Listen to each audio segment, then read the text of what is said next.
Yeah. Ma'am, the children, hindi ko naman mapakinggan that. So, the children na lang lahat. Kasi mukhang marami kayo. Some are still maybe missing in action. But they will come in a few days. Ano totoo yung sinabi niya? Na itong buhay ng politiko, totoo talaga yan. You know, I experienced it during my father's time when he was the governor of Davao. Many years ago, yung Davao kasi isang probinsya lang yan. Huge provinces like Cotabato, like Davao, wala pa yung mga Del Norte, Del Sur. One huge pieces of real estate lang yan eh. And at that time, if my father goes to itong east facing the Pacific Ocean, kasi yung may part ng Davao City na nakaharap ng Pacific Ocean, hindi yan babalik ng mga ilang araw. Ganon rin dito pagka pumunta siya nung baba na facing Australia, Indonesia, hindi rin mag-uwi ng ilang araw yan.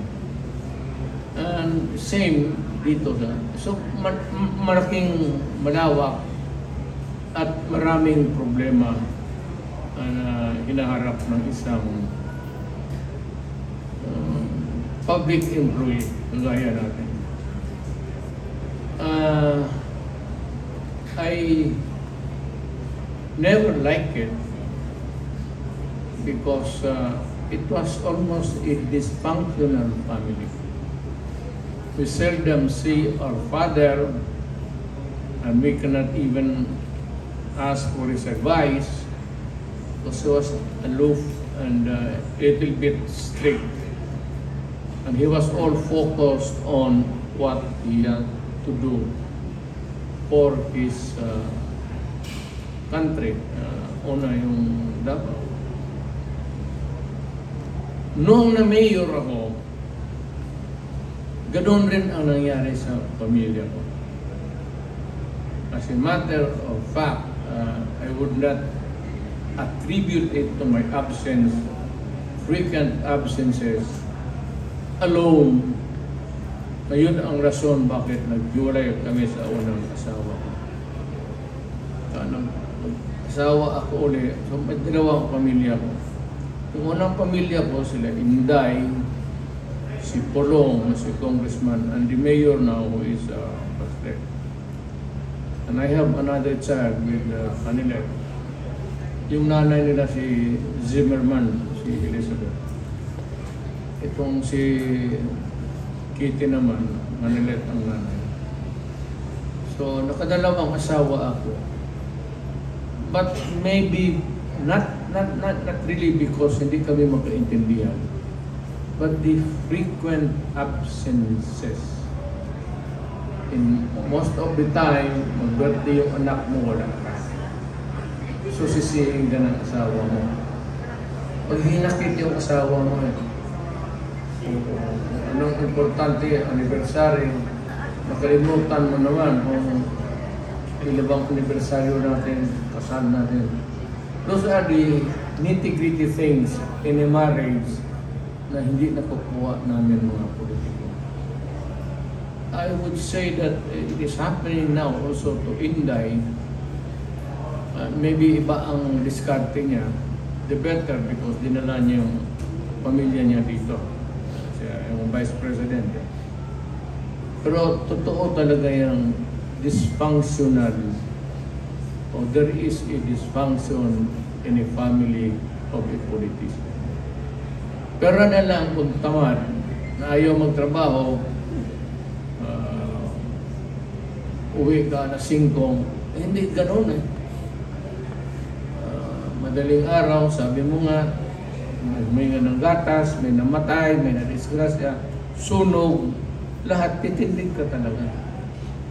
Every calamity, whatever it is, it could be fire, flooding, or putukan dyan or explosion, especially in Mindanao, ilang beses kami na pasabugan. Ganon ang buhay naman. Even during Indai's time, sumapog rin yung drama. It is a recurring event na we Mindanaoans have to accept. Sabi ko nga that one of these days is gonna be another bloody takeover. Ako na walang ako naman may dugong Muslim eh. Pero kinakausap ko yung mga ko, ang problema yung extremism. Wala akong problema sa mainline na mga moro. Nakakausap ko, naiintindihan nila ako, at marunong ako magsalita ng konti. Ang extremism, it's all over yung mga terorista, which we cannot control or even talk a bit kung ano ang what's supposed to be a humane world for everybody. So alam ko yung feeling ninyo, yung separation ninyo sa kay Martin at yung distansya na he has maintained. Hindi niya kagustuhan yan actually. And I would never like it also to happen kung pabalikin ako. And maybe if I were to, kung mamatay na ako, makita ko yung tatay ko sa whatever in this universe, gano'n na sasabihin ko rin. Na sana yung politika mahinto na sa aming pamilya.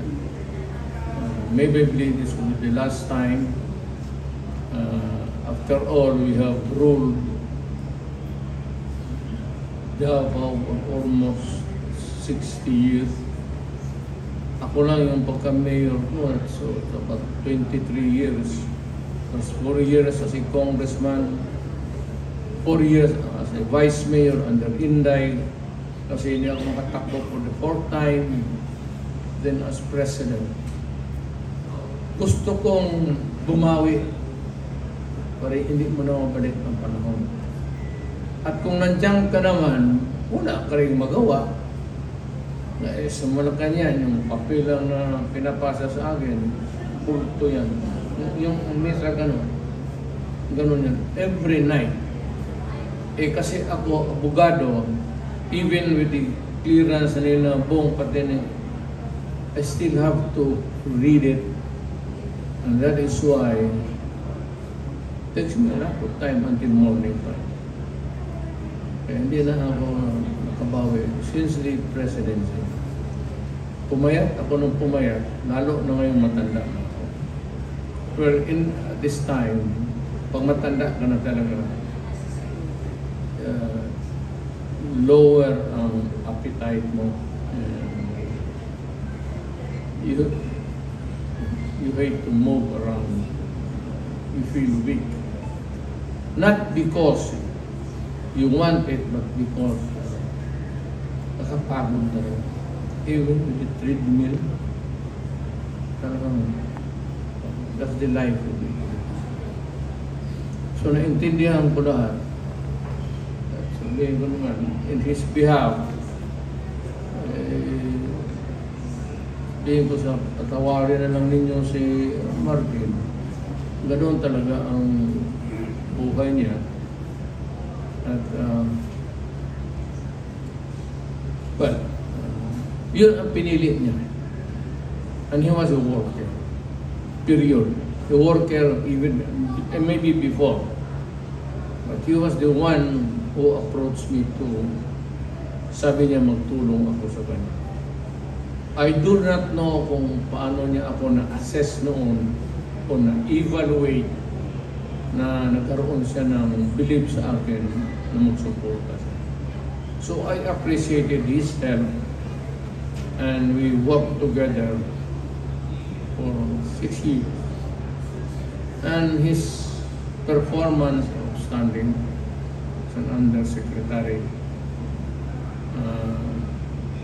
Wala akong masabi. Huwag na natin pag-usapan yung ibang ano niya, malayo na ako doon. I can only talk about his performance as an employee of government like me. Hanggang dyan lang ako at nakita ko na talagang yung mama nagtrabaho para sa bahay. So in behalf of our country, I'd like to grant a certain amount of respect sa kanya. Just to pass on ito yun, pakasalamat ako. That for the tolerance that you allowed your father, and it was not because it was your shortcoming or his fault. Ganon talaga ang buhay ng politiko. Kaya kayong ayaw ninyo ng ganon, at narinig naman ninyo sa anak mismo pati sa akin, makinig yun. Ayaw ninyo ng huwag kayong pumasok sa politiko. At kung sakaling pabalik man din ako, ayaw ko. At pabalikin man ako ng panahon, maybe mayor election and re-election, but to serve this city for 22 years. Ito yung presidency. Baski bayaran mo ako, maliit lang ang sweldo. Maliit lang talaga ang sweldo ng... Totoo yan, ha? Hindi ako nagano. Ang pagkatao ko, nandiyan makita yun. May masisecretary mo dyan. Nagserbi talaga kaya ni Mike. Nagserbi kami ng bayan. Wala kami ninakaw, wala kami ginalaw, wala lahat. Except serve. Kaya kung pabalikin ako, baski dublado yung sweldo, ayaw ko na. No, ayaw. Iyon na yan. Ayaw ko na. Well, kung magnakaw ka, a billion na makuha mo. Pero hindi natin stilo yan. So the values that I got from my father, which sustained me to be a politician and to make napasa ko sa mga anak ko, kay Inday, kay Pulo. Yan. Yan si Inday ang bantayan ninyo. Dublado ang pagka-estricto niya sa akin. At huwag kayong magtrabaho sa kanya. Inday is not a good amo. Totoo talaga. Magtanong kayo sa... Mahirapan kayo, magtitipto kayo kay Inday. Magtitipto kayo. Hindi ako nagbibiro. Literally, magtitipto kayo. Magtanong kayo ng mga empleyado dyan sa... Padala ka ng gift sa kanya, isa ulit sa iyo yan, may love letter. Thank you for giving me this gift, but much to my regret, I cannot accept it. Please forward it to especially San Jose, yung lahat of managers, charitable institution. Ako naman, kung in moderate amounts, ako pag nagbibigyan ako ng Rolex, hindi ko tinatanggap yan. Hindi ko talaga tinatanggap. I watch them hanggang ngayon.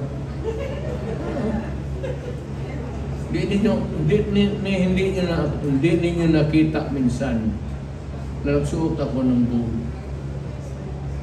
Ang gold ko is my heart. It's a golden heart. Oh my... At ang heart ko para rin sa baka may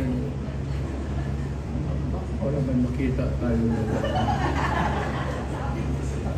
maghalik ko sa likod, hindi ko panhalikan.